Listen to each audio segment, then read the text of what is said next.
नमस्कार दोस्तों, मैं रत्नेश सर आप सभी का स्टडी 91 में स्वागत करता हूं। और कैसे हैं आप सभी? उम्मीद करता हूं आप सभी स्वस्थ होंगे, जहां भी होंगे मस्त होंगे। दोस्तों आज बहुत इंपॉर्टेंट टॉपिक लेके आया हूं। जैसा कि आप जानते हैं कि चाहे वो सी टेट हो या यूपी टेट हो या सुपर टेट हो, या दोस्तों अगर आप किसी कंपटीशन की भी तैयारी कर रहे हैं तो इस टॉपिक से आपसे हमेशा एक या दो क्वेश्चन जरूर पूछे जाते हैं, क्योंकि आज आपके टॉपिक का नाम है दोस्तों ग्लोबल वार्मिंग। दोस्तों ग्लोबल वार्मिंग बहुत ही इंपॉर्टेंट है आपके लिए, कि अगर हर एग्जाम में दोस्तों अगर आप देखिए तो एक या दो क्वेश्चन जरूर पूछे जाते हैं। तो दोस्तों आइए अपना सेशन स्टार्ट करते हैं। एक बार मेरे सारे बच्चे वीडियो को ज़्यादा से ज़्यादा लाइक और शेयर कर दें। मेरे सभी बच्चों को एक बार राधे राधे, जय श्री कृष्ण दोस्तों, जय श्री राम। आइए स्टार्ट करते हैं अपना सेशन दोस्तों। ये स्टडी 91 में कुछ दोस्तों बैचेस स्टार्ट हो चुके हैं। हिंदी का, UP TET, super TET, UP police constable, PCS, RO, UGC NET का दोस्तों ये पेपर स्टार्ट हो चुके हैं। दोस्तों आप बैचेस स्टार्ट हो चुके हैं, आप इसको ज्वाइन कर सकते हैं, नंबर दिया गया है दोस्तों। चलिए दोस्तों सेशन स्टार्ट करते हैं। ग्लोबल वार्मिंग, सबसे पहले हमारे मन में एक प्रश्न उठता है कि आखिर ग्लोबल वार्मिंग कहते किसे? सर ग्लोबल वार्मिंग किसे कहते हैं?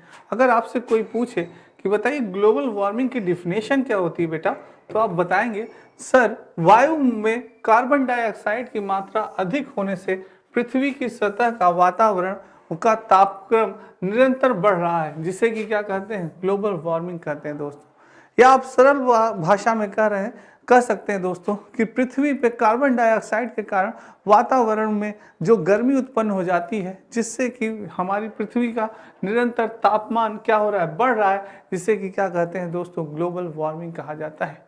दोस्तों ग्लोबल वार्मिंग बहुत ही हमारी समस्या, बहुत ही बड़ा, वो एक बहुत हमारे लिए एक बहुत बड़ी समस्या है, जिससे कि हमें दोस्तों निपटना है। सबसे पहले आइए जानते हैं कि ग्लोबल वार्मिंग की दोस्तों यानी कि क्या रीजन होता है, इसके बारे में अभी जानेंगे।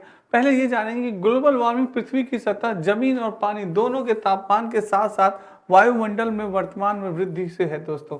यानी जो दोस्तों यानी कि हमारे ग्लोबल वार्मिंग में पृथ्वी की सतह में क्या होती है? जमीन होता है और पानी होता है दोस्तों। पृथ्वी की सतह पर क्या होता है? जमीन और पानी होता है कि तापमान के साथ साथ वायुमंडल में भी क्या होती है? वर्तमान में वृद्धि होती है दोस्तों। तो जैसे दोस्तों पिछले 100 वर्षों में दुनिया भर में औसतन तापमान 0 से 75 डिग्री सेल्सियस के फ़ारेनहाइट क्या हो गया है? बढ़ गया है दोस्तों। क्या हो गया है? बढ़ गया है। तो दोस्तों आइए मैं आपको समझाता हूँ क्या होता है दोस्तों। दोस्तों क्या होता है, जो हमारी पृथ्वी होती है, आपने हमारी पृथ्वी को देखा होगा, जो कि ऐसे अक्ष से दोस्तों बनी होती है हमारी पृथ्वी। दोस्तों जो हमारी पृथ्वी ऐसे झुकी होती है, और जो सूर्य की किरणें होती हैं दोस्तों, जब सूर्य की किरणें होती हैं, जब दक्षिणी ध्रुव या उत्तरी ध्रुव पे होती है दोस्तों, और जब सूर्य की किरणें दिन में दोस्तों, दिन में जब ये अवशोषित करती है, सूर्य की किरणों को ये क्या करती है? अवशोषित करती है दिन में दोस्तों। जब दिन में, डे में आप कर सकते हैं, दिन में जब ये सूर्य की किरणों को क्या करती है? अवशोषित करती है दोस्तों। और धीरे धीरे जब दोस्तों, जैसे कि ये पृथ्वी हो गई हमारी, धीरे धीरे दोस्तों ये हमारे बादल हो गए, और ये कुछ धूल के कण हो गए। क्या दोस्तों? क्या हो गए? ये धूल के कण हो गए दोस्तों। तो जैसे दोस्तों दिन में तो दोस्तों आपने जाना कि क्या कहते हैं, ये जब होती है अवशोषित नहीं कर पाती, जिस वजह से क्या हो जाता है कि हमारा जो ये धूल की कणें होती है, कुछ ऊष्मा, सूर्य की ऊष्मा को अवशोषित कर लेते हैं, कुछ बादल सूर्य की ऊष्मा को अवशोषित कर। तो जब हमारा रात होता है दोस्तों, यहाँ पे क्या होता है, जब हमारा रात होता है तो दोस्तों रात में थोड़ी सी हमें यानी कि गर्मी की भी महसूस होती है, गर्मी महसूस होती है। नहीं तो दोस्तों रात में क्या हो, बहुत ही ज़्यादा ठंड हो जाए तो हम दोस्तों निवास नहीं कर सकते, तो हम उसमें रह नहीं पाएंगे। इसलिए दोस्तों तो ये चीज़ होती है आपका, ये चीज़ होता है दोस्तों। पर जब ग्लोबल वार्मिंग दोस्तों क्या होता है, जब जो हमारे दोस्तों यानी कि हम बहुत ज़्यादा रासायनिक, कार्बन डाइऑक्साइड, क्लोरोफ्लोरोकार्बन और दोस्तों रासायनिक तत्व जलाते हैं, पेड़ों को काटना और भी कई चीज़ें दोस्तों होने लगी, तो जिससे ये जो धूल के कणों की संख्या थी दोस्तों, वो क्या हो गई? धूल के कणों की संख्या धीरे धीरे दिन प्रतिदिन क्या हो गई? बढ़ने लगी। क्या हो गई, दिन प्रतिदिन बढ़ने लगी। और जो ये सूर्य की किरणें थी जो थी अंतरिक्ष में चली जाती थी, जो उष्मा दोस्तों, ये क्या हुई, ये उष्मा यही अवशोषित करने लगे, यही बादल अवशोषित करने लगे, ये अवशोषित करने लगे, क्योंकि ये धूल के कण जब ज्यादा हो गए तो ये सूर्य उष्मा को क्या हुए, अधिक अवशोषित करने लगे दोस्तों, जिस कारण से हमारा वातावरण दिन में भी गर्म हो जाता था दोस्तों, और रात में भी क्या हुआ, गर्म होने लगा। हमारा वातावरण क्या हुआ, गर्म होने लगा, जिससे कई बीमारियां, कई चीजें होने लगी दोस्तों, हिमपात होने लगा, यानी कि दोस्तों, यानी कि कई हमारे बर्फ से भरे चट्टाने जो थी वो भी पिघलने लगे, पानी का स्तर दिन प्रतिदिन क्या हुआ, बढ़ने लगा।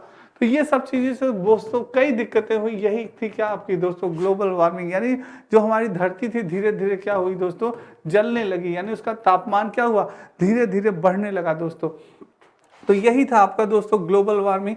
ये देखिए, इसको बहुत ही मैंने सरल तरीके से आपको यहाँ पे समझाया है दोस्तों। ये देखिए, आप देख सकते हैं कि दोस्तों CFCs गैस जो होती है, और क्लोरोफ्लोरोकार्बन दोस्तों, CO2 कार्बन डाइऑक्साइड दोस्तों, और ये हमारे जो कार और गाड़ियों से निकलने वाला धुआं दोस्तों, ये भी बहुत ही हानिकारक होता है। और दोस्तों मील और जो ये होते बनती है, इनसे निकलने वाला धुआं दोस्तों जो होता है, ये बहुत ही हमारे लिए हानिकारक होता है। तो दोस्तों क्या होता था, कुछ तो निकल पाते थे, कुछ नहीं निकल पाते थे। और जो दोस्तों हम लोग ये आग वोग जलाते हैं, जो पॉलिथीन्स जलाते हैं, इनसे भी दोस्तों ये होता है। तो इससे बहुत ही बैड इफेक्ट पड़ता था दोस्तों, क्या होता था, बहुत बैड इफेक्ट पड़ता था, जिस कारण से हमारी धरती क्या हुई, गर्म होना स्टार्ट हो गई दोस्तों। क्या हो गया, एकदम गर्म होना स्टार्ट हो गया दोस्तों। तो अन्य नाम भी इसको कहते हैं दोस्तों, वैश्विक तापमान या हरित गृह प्रभाव भी कहा जाता है, इसे ग्लोबल वार्मिंग भी कहा जाता है, ग्रीन हाउस इफेक्ट भी कहा जाता है उसे दोस्तों, क्या कहते हैं, ग्रीन हाउस इफेक्ट भी कह सकते हैं। और क्योंकि हमारा औसतन तापमान कितना होता है, 14 डिग्री सेल्सियस होता है दोस्तों। पर 1824 में जोसेफ ओरियन ने प्रथम बार ग्रीन हाउस इफेक्ट गैसों की क्या की थी, संकल्पना रखी थी दोस्तों, ठीक है। तो ये चीज होता है, ये होता है दोस्तों ग्लोबल वार्मिंग। आपका आप समझ गए होंगे मुझे लगता है दोस्तों, बहुत ही सरल भाषा में। और दोस्तों चीजों को आइए जानते हैं, ग्रीन हाउस इफेक्ट क्या है दोस्तों। हरित गृह प्रभाव एक प्राकृतिक प्रक्रिया है जिसमें ग्रीन हाउस गैस द्वारा इंफ्रारेड के अवशेषणों से वायुमंडल के तापमान में क्या होती है, वृद्धि होती है। वही चीज देखिए दोस्तों, मैंने समझाया, CO2 दोस्तों जो होती है, CO2 गैस जो होती है वो एटमॉस्फेयर को क्या करती है, हीट कर देती है दोस्तों, क्या करती है, गर्म कर देती है। जो सूरज की सनलाइट्स होती है, जो कुछ आ गई दोस्तों, पर पूरी पृथ्वी पे वापस अंतरिक्ष में वापस नहीं जा पाती, और जो रहती है यहीं पे रुक जाती है दोस्तों कणों की वजह से, और हमारी पृथ्वी क्या होती है, गर्म हो जाती है दोस्तों। नेक्स्ट है दोस्तों, ये आपके स्टडी 91 में कुछ पुस्तकें दी गई हैं अपनी, हिंदी वीडियो पेट कॉम्बो और RO की बुक लेखपाल कॉम्बो, फ्री डिलीवरी है दोस्तों, कोई भी चार्ज नहीं है, नंबर दिया गया है।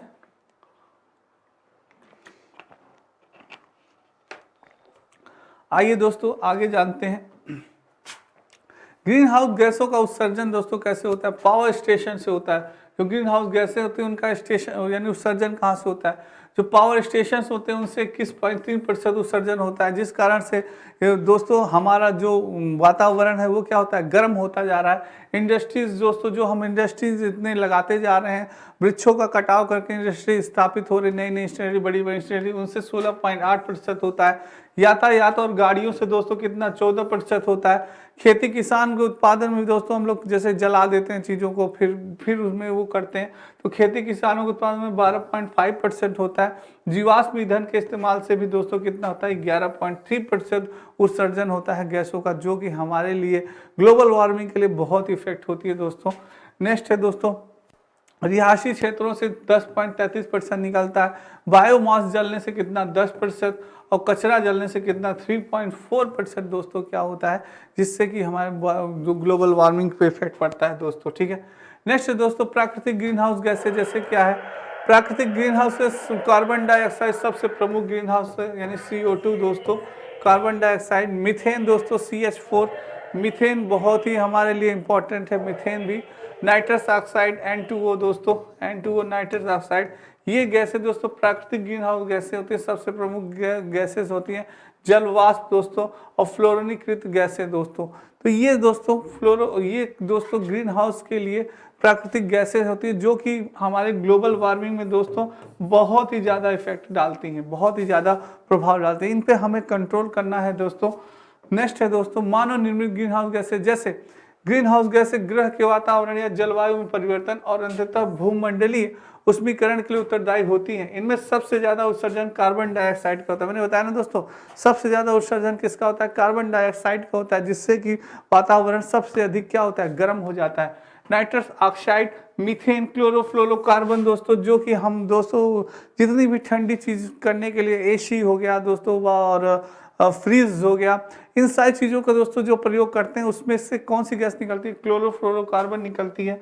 वाष्प, ओजोन आदि करती है। कार्बन डाइऑक्साइड का उत्सर्जन पिछले 10-15 सालों में कितना हो गया? 40 गुना बढ़ गया है दोस्तों। सोचिए, यही स्थिति हो गई दोस्तों तो कितना नुकसान होगा। अभी दोस्तों हम पढ़ेंगे कि हमें ग्लोबल वार्मिंग से कितना नुकसान होता है, इससे दोस्तों आने वाले समय में हमें कितना नुकसान होगा दोस्तों। इन सारी चीज़ों के बारे में आइए डिस्कस करते हैं। पहले वीडियो ग्राम विकास अधिकारी नया बैच प्रारंभ दोस्तों, महाबजट ऑफर 1299 रुपये में आप सभी ज्वाइन कर सकते हैं।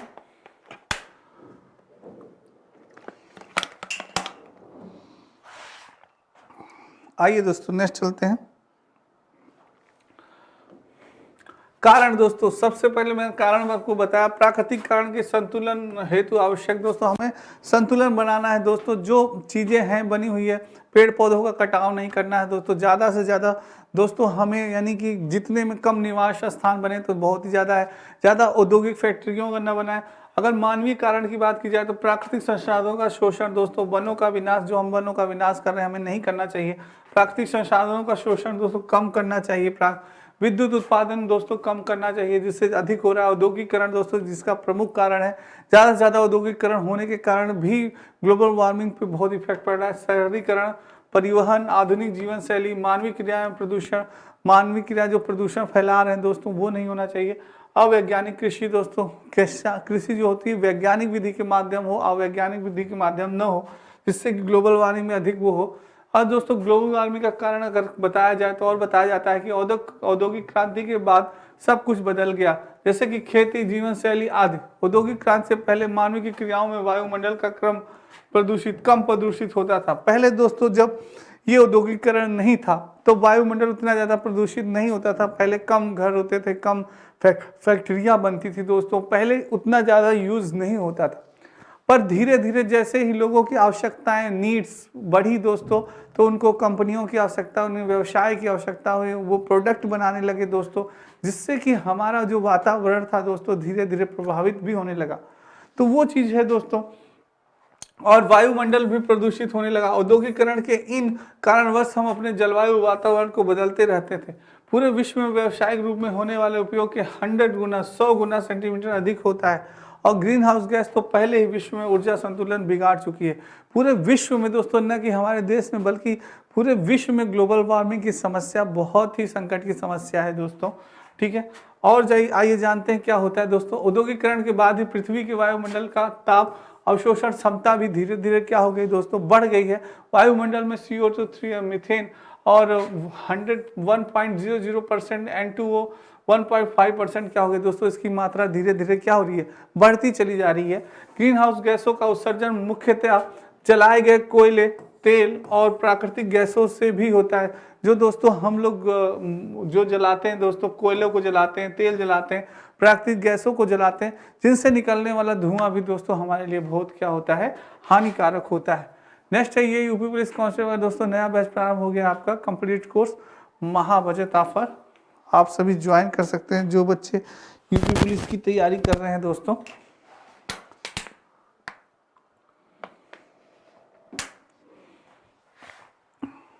आइए दोस्तों नेक्स्ट चलते हैं।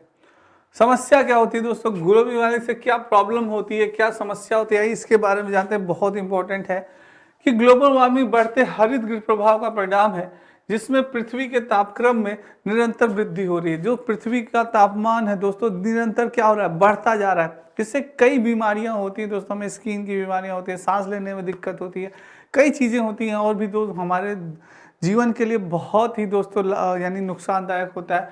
जैसे इस बढ़ते तापमान का असर विश्व भर के मौसम तंत्र पर पड़ता है, अविश्वभावी होती है, जिससे कई समस्याओं की उत्पत्ति होती है। विश्व के अनेक क्षेत्रों में पानी वर्षा जो होती है वो अधिक होती है, कहीं कहीं तो बिल्कुल नहीं होती दोस्तों। कई क्षेत्र में क्या हो जाता है, सूखा पड़ जाता है, कम वर्षा वाले अथवा रेगिस्तानी हो जाते हैं दोस्तों। और दोस्तों क्या होता है, इसके परिणाम स्वरूप खाद्यान्न उपज भी जो होती है क्या होता है, गड़बड़ हो जाता है। दोस्तों जो हमारी खेती उपजाऊ होती है धीरे धीरे क्या होती है, वो भी बंजर बनने लगती है, और जो खाद्य हमारे जो अनाज होते हैं उपजाऊ वो भी नहीं हो पाते हैं दोस्तों अच्छी तरह से, यानी उपज नहीं हो पाती है और गड़बड़ा जाती है। भोजन की कमी की आशंका बनी रहती है। इस बात की भी संभावना है कि ध्रुवों की बर्फ पिघलने की लगे, जिससे समुद्री जल सतह की ऊंचाई में वृद्धि हो गई और अनेक निचले भूभाग भी जलमग्न हो गए। दोस्तों जब हमारी पृथ्वी का यानी कि पृथ्वी का जब तापमान बढ़ने लगा दोस्तों, तो जो ध्रुव की बर्फें थी वो क्या हुई दोस्तों, पिघलने लगी। जो ध्रुव से बर्फ की जो चट्टानें होती हैं दोस्तों, वो क्या होती हैं, धीरे धीरे पिघलने लगती हैं, जिससे क्या होता है, जो समुद्री जल की सतह होती है दोस्तों, उसकी ऊंचाई क्या होती है, धीरे धीरे बढ़ने लगती है। तो जो अनेक निचले भूभाग होते हैं वो क्या हो जाते हैं दोस्तों, जलमग्न हो जाते हैं, यानी जल में डूब जाते हैं दोस्तों। ये भी दोस्तों नुकसान सोचिए ग्लोबल वार्मिंग का दोस्तों, यानी कि यह अनुमान है कि अगर इसी तरह से ग्लोबल वार्मिंग दिन प्रतिदिन बढ़ती गई तो एक दिन पूरी पृथ्वी दोस्तों जलमग्न हो जाएगी। क्या होगी, एक दिन पूरी पृथ्वी जलमग्न हो जाएगी और पूरी पृथ्वी क्या होगी, जल में डूब जाएगी दोस्तों। तो ये मानना है, तो इसलिए दोस्तों हमें बहुत ही कंट्रोल करना होगा चीज़ों को। और दोस्तों प्रमुख उत्पादक माना जाए तो ग्लोबल वार्मिंग में सबसे प्रथम स्थान पे क्या है, चीन है फर्स्ट, क्योंकि चीन की जनसंख्या भी आप जानते हैं सबसे ज़्यादा है। उसके बाद दूसरा नंबर हमारा ही है दोस्तों, तो यानी 7% भारत का है, और फिर 15% यूएसए का है दोस्तों। किसका है, यूएसए का है दूसरा नंबर, तीसरा नंबर है हमारा इसमें। तो तीसरा नंबर इसमें भारत का है और यूएसए का दूसरा नंबर है। यूरोपीय संघ में क्या है, 9% उत्पादक है दोस्तों। और दोस्तों तो ये चीज़ है दोस्तों, यानी कि चीन हमारा नंबर 1 है। प्रमुख उत्पादक की बात की जाए तो चीन क्या है, नंबर 1 है दोस्तों, ठीक है।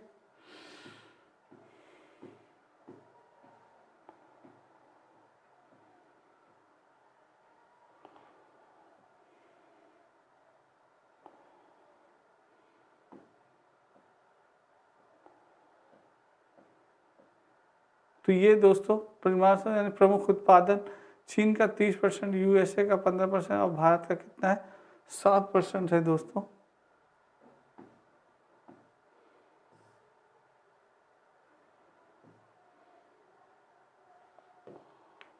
तो ये दोस्तों आपके नितिन सर के द्वारा, यानी आप जान गए होंगे दोस्तों, यानी कि फर्स्ट और प्रथम स्थान पे क्या है हमारा, चीन है।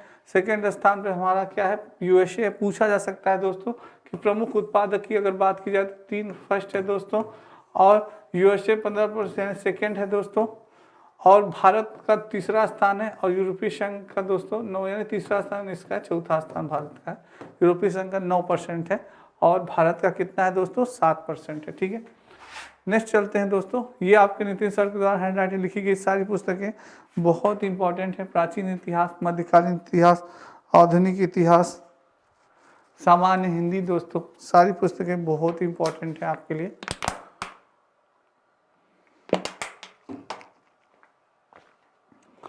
आइए दोस्तों नेक्स्ट। दोस्तों 1972 में स्टॉकहोम में संयुक्त राष्ट्र संघ द्वारा पहला अंतर्राष्ट्रीय पर्यावरण सम्मेलन आयोजित हुआ। दोस्तों इस ग्लोबल वार्मिंग को रोकने के लिए अंतर्राष्ट्रीय सम्मेलन हुए, जिससे कि यानी कि ग्लोबल वार्मिंग दोस्तों हमारे विश्व भर की एक चिंता का विषय बन गया। इसे रोकने के लिए कई संयुक्त राष्ट्र संघ द्वारा अंतर्राष्ट्रीय पर्यावरण सम्मेलन किए गए, जिसमें 1972 ईस्वी में स्टॉकहोम ने संयुक्त राष्ट्र संघ द्वारा पहला अंतर्राष्ट्रीय पर्यावरण सम्मेलन आयोजित हुआ। उसके बाद दोस्तों संयुक्त राष्ट्र पर्यावरण कार्यक्रम UNEP का प्रारंभिक मॉन्ट्रियल प्रोटोकॉल 1978 ओजोन संरक्षण दोस्तों स्टार्ट हुआ, O2 आपने जाना होगा। और 1992 ईस्वी में रियो डी जेनेरो में पृथ्वी सम्मेलन स्टार्ट हुआ दोस्तों। 1992 ईस्वी में क्या हुआ, रियो डी जेनेरो यानी पृथ्वी सम्मेलन प्रारंभ हुआ। और United nation framework connection on climate change UNFCCC का भी गठन हुआ दोस्तों। सोचिए दोस्तों ग्लोबल वार्मिंग यानी पूरे विश्व की इतनी बड़ी कठिन समस्या हो गई, जिस कारण से दोस्तों सभी लोगों ने ये अपना यानी पर्यावरण सम्मेलन स्टार्ट कर दिया, ओजोन संरक्षण स्टार्ट कर दिया, पृथ्वी सम्मेलन स्टार्ट कर दिया दोस्तों, क्लाइमेट UNFCCC का गठन किया। तो जैसे कि दोस्तों ये कोई बहुत ही यानी कि विशाल समस्या थी, जिसे कि हमें दोस्तों इसको दूर करना है। ज़्यादा से ज़्यादा दोस्तों हमें ऐसी गैसों का प्रयोग नहीं करना है जो कि दोस्तों ग्लोबल वार्मिंग का रीज़न है, जैसे CFC दोस्तों क्लोरोफ्लोरोकार्बन हमारा है। तो ज़्यादा से ज़्यादा AC का यूज़ ना करें, ज़्यादा से ज़्यादा दोस्तों फ्रीज का यूज़ ना करें। आप चीज़ों को ठंडा नहीं, नॉर्मल ही अगर है दोस्तों, नॉर्मल ही रहे, बस उसी से काम चला लें। तो ये धीरे धीरे अगर हम इसका कम यूज़ कर देंगे दोस्तों, तो ग्लोबल वार्मिंग में भी धीरे धीरे इफेक्ट क्या होगा, कम पड़ने लगेगा। धीरे धीरे इफेक्ट जो ज़्यादा पड़ रहा है दोस्तों, वो क्या होगा, कम हो जाएगा, जिसकी वजह से जो दोस्तों हमारे पृथ्वी का तापमान धीरे धीरे क्या हो रहा है, बढ़ता जा रहा है। तो जो गैसें हैं दोस्तों, जिनको निकल जाना चाहिए अंतरिक्ष में, वो नहीं निकल पा रही हैं, जिस कारण से हमारे पृथ्वी का तापमान बढ़ता जा रहा है दोस्तों। इससे दोस्तों बहुत ही ज़्यादा हानि होती है। सर्वप्रथम तो मैंने आपको बताया ना कि दोस्तों हमें स्किन की प्रॉब्लम होने लगती है, कई बीमारियां होती हैं स्किन से रिलेटेड, कई बीमारियां होने लगती हैं, सांस लेने में प्रॉब्लम स्टार्ट हो जाती है दोस्तों। और दोस्तों सबसे ज़्यादा यानी कि हमारी जो यानी खेती होती है दोस्तों, उस पर इफेक्ट पड़ने लगता है। बहुत ही ज़्यादा उपजाऊ होती है जो खेतियाँ, बहुत ज़्यादा जो खाद्य सामग्री हम यानी अच्छा अनाज उत्पादन कर सकते हैं, पर बहुत ही ज़्यादा गर्मी की वजह से सोचिए कि अगर बहुत ज़्यादा गर्मी हुई तो कहीं पे दोस्तों बारिश होगी, कहीं पे क्या होगा, बहुत ही ज़्यादा बारिश होगी तो कहीं पे सूखा पड़ जाएगा। तो जब कहीं पे सूखा पड़ जाएगा तो सोचिए वहाँ पे अनाज उत्पादन होगा दोस्तों, कभी नहीं होगा।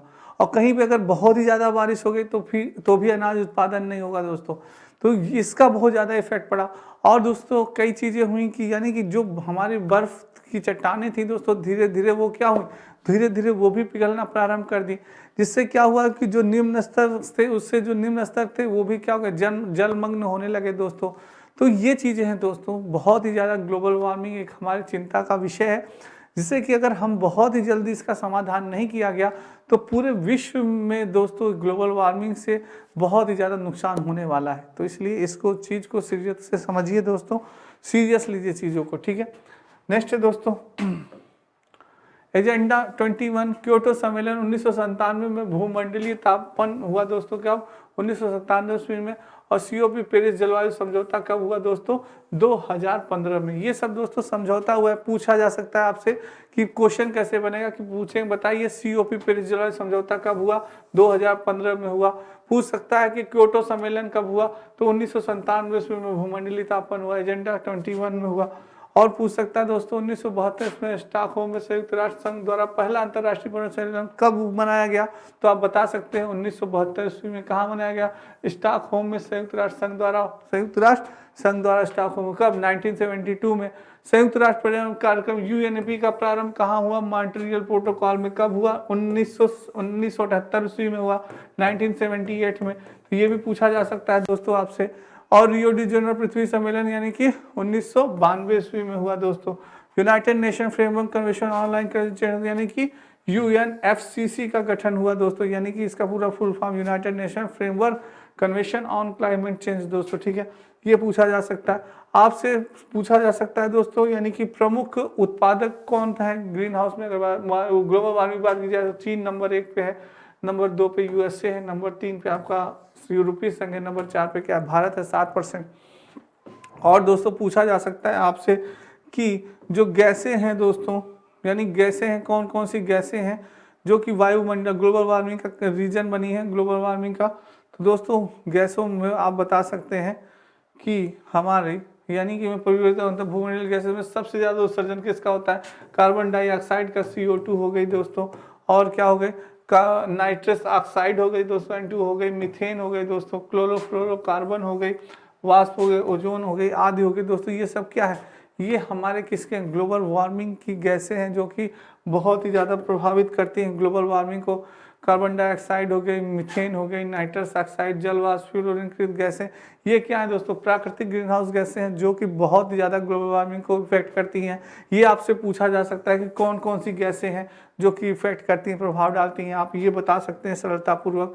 और दोस्तों ये चीज़ें हैं कि कौन से, यानी कि आपसे पूछ सकता है ग्रीन हाउस गैस का उत्सर्जन कितना % होता है, यातायात और गाड़ियों से दोस्तों क्या होता है, सबसे ज़्यादा 14% होता है। और इंडस्ट्रीज से दोस्तों क्या होता है, सबसे ज़्यादा उत्सर्जन होता है कितना, 16.8%। और पावर स्टेशन से भी ज़्यादा होता है 21.3%, यानी सबसे ज़्यादा अगर माना जाए तो पावर स्टेशन से हो रहा है 21.3% दोस्तों। तो इस प्रकार से आपसे क्वेश्चन पूछे जा सकते हैं दोस्तों, ठीक है। तो उम्मीद करते हैं दोस्तों कि आज की क्लास आपको सही लगी होगी। तो दोस्तों आज के लिए इतना ही। उम्मीद करते हैं आज की क्लास आपको अच्छी लगी होगी, क्योंकि दोस्तों ये बहुत ही इंपॉर्टेंट था, क्योंकि ग्लोबल वार्मिंग से आपसे एग्जाम में कई बार क्वेश्चन पूछे जाते हैं। दोस्तों आज के लिए इतना ही। कल फिर मिलेंगे इसी समय पे बहुत ही इंपॉर्टेंट टॉपिक के साथ। तब तक सभी बच्चों को राधे राधे, जय श्री कृष्ण दोस्तों, और जय हिंद दोस्तों।